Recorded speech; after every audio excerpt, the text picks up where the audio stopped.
ஒரு தேசத்தின் பலம் அதன் ஆயுதங்களில் இல்லை, அந்த தேசத்து மக்கள் உணரும் பாதுகாப்பிலும் மகிழ்ச்சியிலும் தான் இருக்கிறது.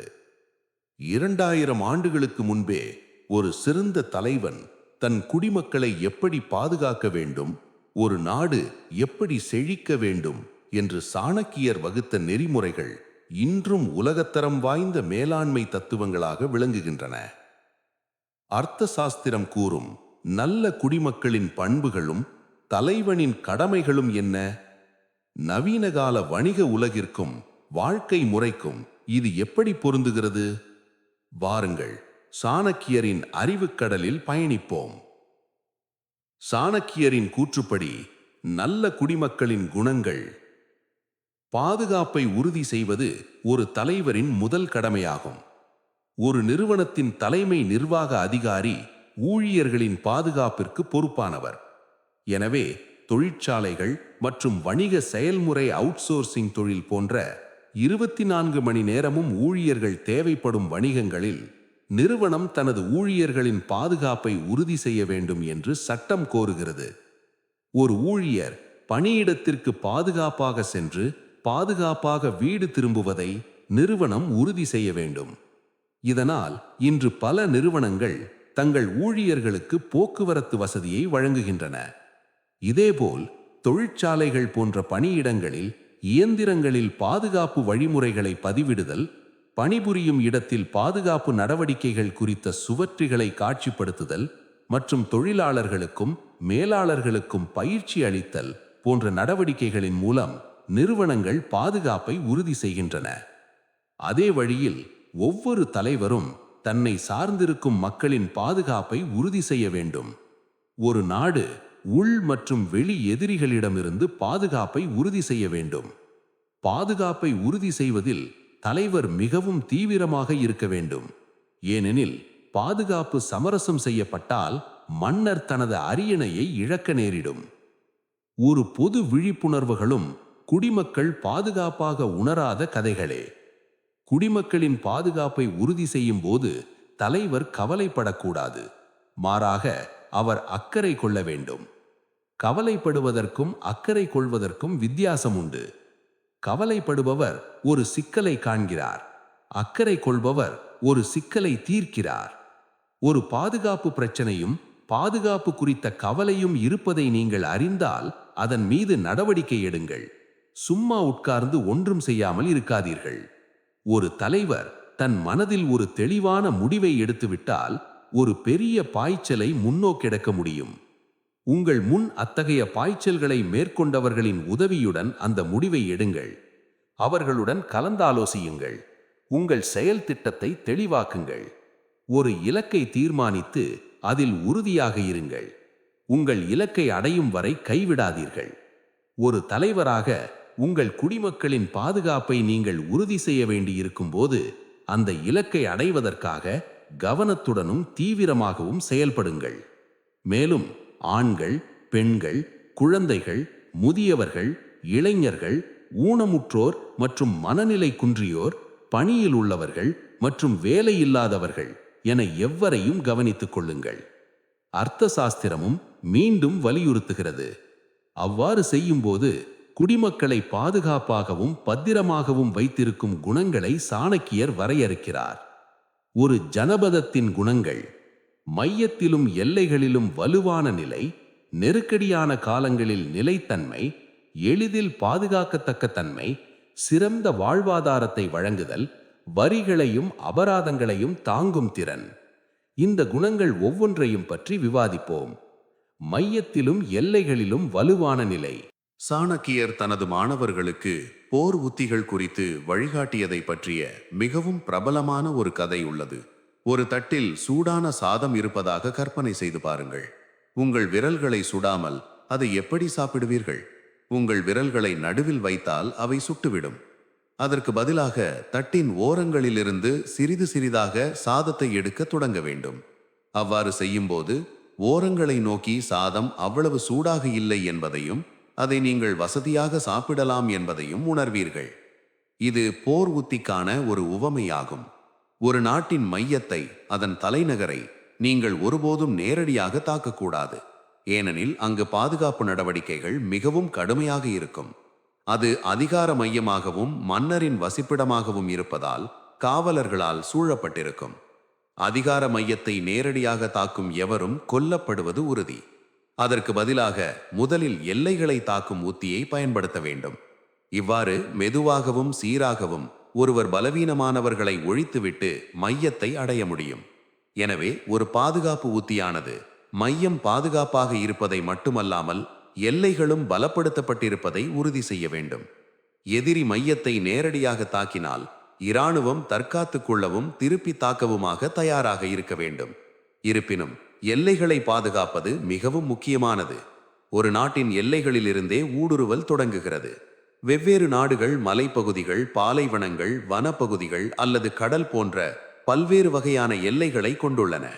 இந்த அனைத்து சோதனை சாவடிகளிலும் கோட்டைகளை அமைக்குமாறு சாணக்கியர் பரிந்துரைக்கிறார்.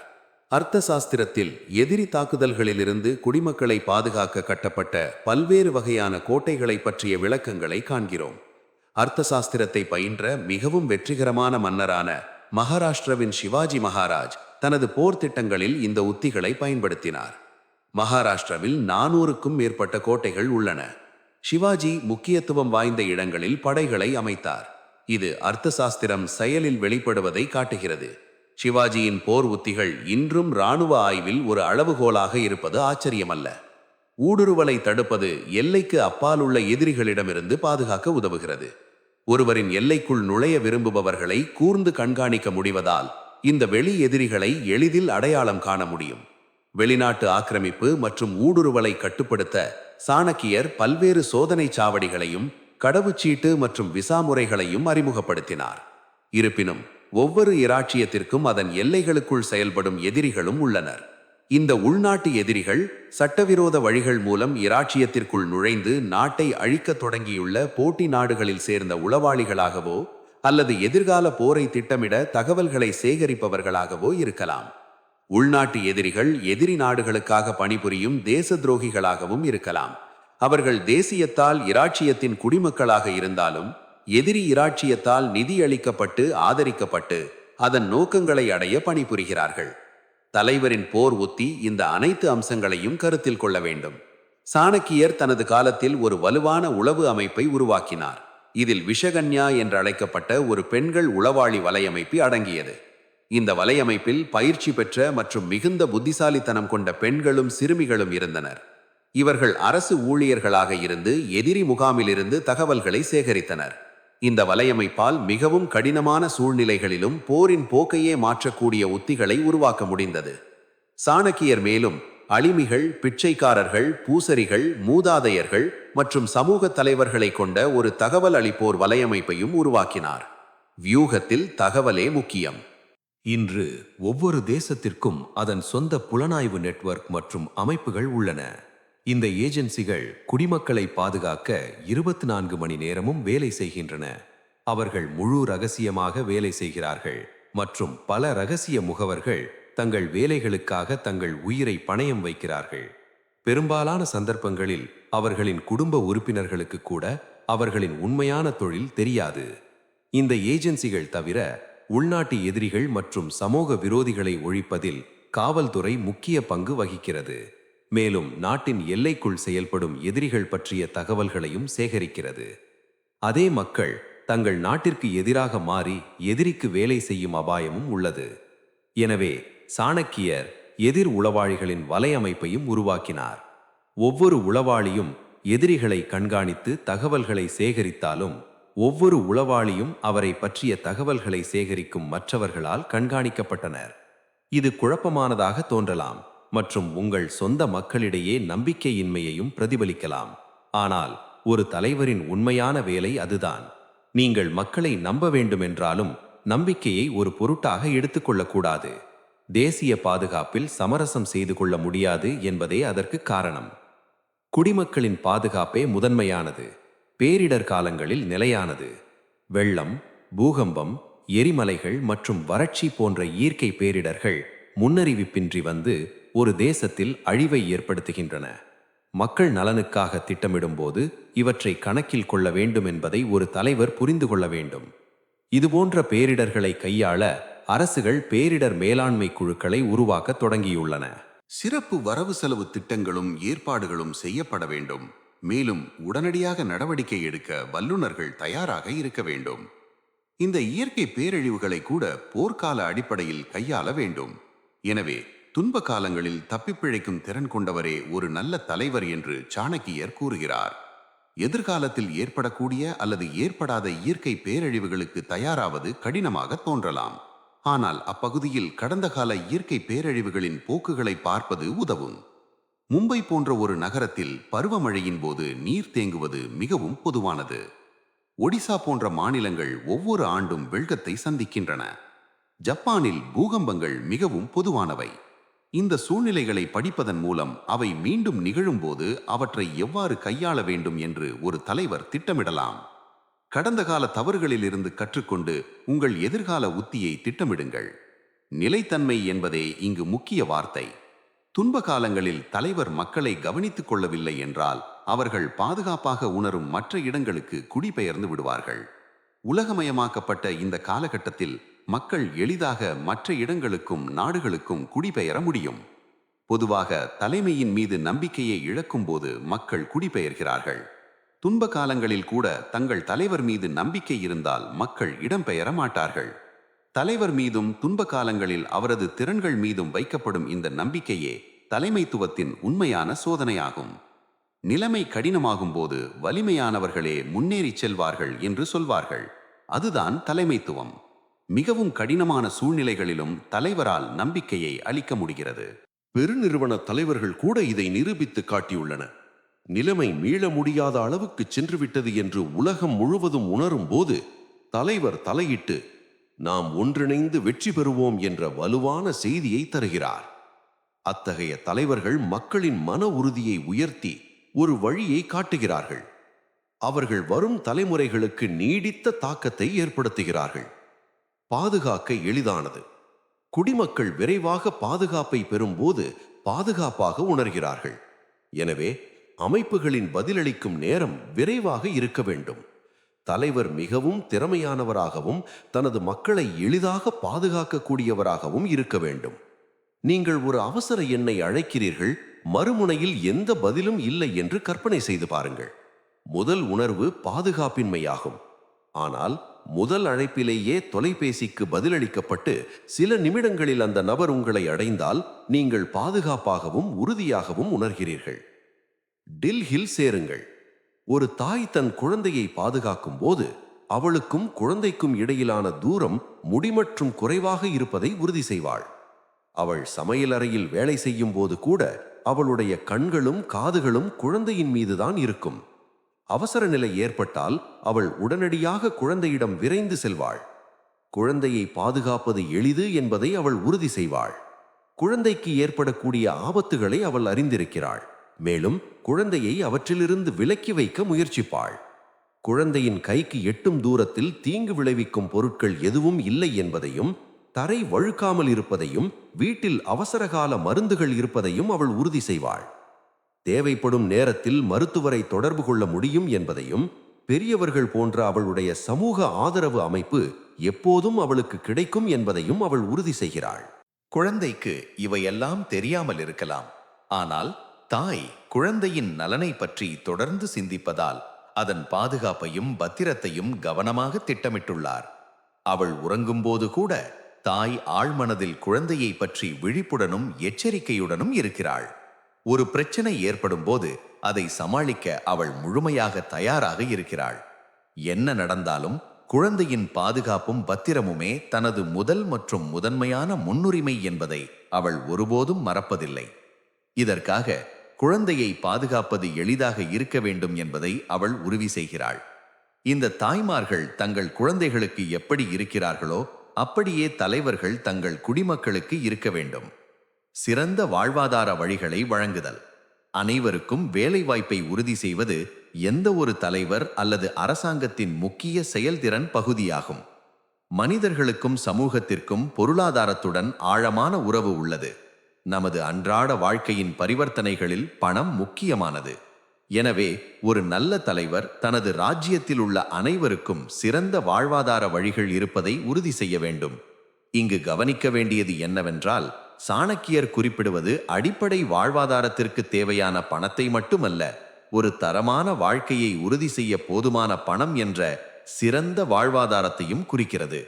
செலவுகளை சமாளிக்க தேவையானதை விட ஒருவர் அதிக பணம் சம்பாதிப்பதை உறுதி செய்வதன் மூலமே தரமான வாழ்க்கை அமைகிறது.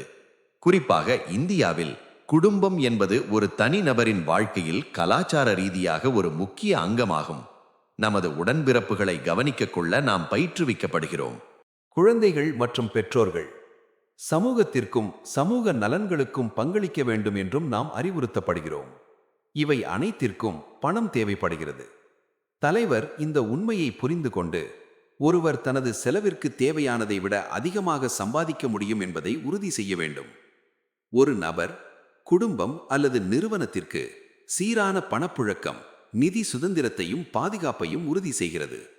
அதைத் தொடர்ந்து நல்ல காப்பீடு மற்றும் முதலீட்டு திட்டங்களும் இருக்க வேண்டும். நல்ல நாட்களில் எதிர்கால தேவைக்காக சேமிப்பது முக்கியம். ஒரு நல்ல மற்றும் நிலையான வருமானம் ஒவ்வொரு நபரிடமும் நம்பிக்கையை ஏற்படுத்துகிறது. நல்ல சம்பளம் வழங்குவதும் சிறந்த தலைமைத்துவத்தின் ஒரு பண்பாகும். பல வெற்றிகரமான நிறுவனங்களில் ஊழியர்களுக்கு மிக நன்றாக ஊதியம் வழங்கப்படுகிறது. தங்கள் விஞ்ஞானிகள், ஆசிரியர்கள், சிந்தனையாளர்கள், கலைஞர்கள், காவலர்கள் மற்றும் ஆயுதப்படைகளுக்கு நல்ல ஊதியம் வழங்கும் நாடுகள் நல்ல வாழ்க்கை தரத்தை கொண்டுள்ளன. எனவே குடிமக்கள் மகிழ்ச்சியாக இருப்பது தலைவருக்கு முக்கியமானது. அது புறக்கணிக்கப்படக்கூடாது. வரிகளும் அபராதங்களையும் தாங்கும் திறன். வரிகள் மற்றும் அபராதங்கள் அரசாங்கத்தின் வருவாயாகும். இவ்வாறு வசூலிக்கப்படும் பணம் அரசு ஊழியர்களின் சம்பளம், பாதுகாப்பு, கல்வி, சுகாதாரம், உள்கட்டமைப்பு மேம்பாடு மற்றும் சமூக தேசிய வளர்ச்சிக்கு முக்கியமான பிற திட்டங்களுக்கு பயன்படுத்தப்படுகிறது. எனவே வரிகளை உரிய நேரத்தில் செலுத்துவது குடிமகனின் கடமையாகும். அர்த்த சாஸ்திரத்தில் சாணக்கியர் வரிகளை செலுத்தாதவன் மன்னனின் பாவங்களை தனக்கே வரவழைத்துக் கொள்கிறான் என்று கூறுகிறார். வரிகளை செலுத்தாமல் இருப்பது ஒரு பாவச் செயலாக கருதப்படுகிறது. இருப்பினும் சாணக்கியர் ஒரு சமநிலையான அணுகுமுறையை கொண்டிருந்தார். வரிகளும் அபராதங்களும் ஒரு குறிப்பிட்ட அளவிற்கு மட்டுமே விதிக்கப்பட வேண்டும் என்று அவர் கூறுகிறார். மக்களின் செலுத்தும் திறன். இந்த கொள்கை இரு தரப்பினருக்கும் நன்மை பயக்கும் ஒரு சூழலை உறுதி செய்கிறது. அரசு மக்களிடமிருந்து வருவாயை பெறுகிறது, அதே நேரத்தில் குடிமக்கள் தங்களால் இயன்ற அளவு மகிழ்ச்சியுடன் செலுத்துகிறார்கள். அத்தகைய சமூகம் ஒரு மகிழ்ச்சியான சமூகம். பாதுகாப்பு என்பது வெறும் ஆயுதங்கள் சார்ந்தது மட்டுமல்ல, அது மக்களின் வாழ்வாதாரம், பொருளாதார சுதந்திரம் மற்றும் ஒரு தலைவன் மீது அவர்கள் வைத்திருக்கும் நம்பிக்கை சார்ந்தது.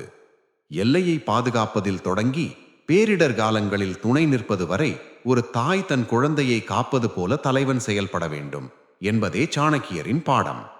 இந்த கருத்துக்கள் உங்கள் வாழ்விலும் பணியிலும் ஒரு புதிய மாற்றத்தை ஏற்படுத்தும் என்று நம்புகிறோம். இது போன்ற வரலாற்று சிறப்புமிக்க மற்றும் வாழ்வியலுக்கு தேவையான தகவல்களுக்கு தொடர்ந்து இணைந்திருங்கள். நன்றி.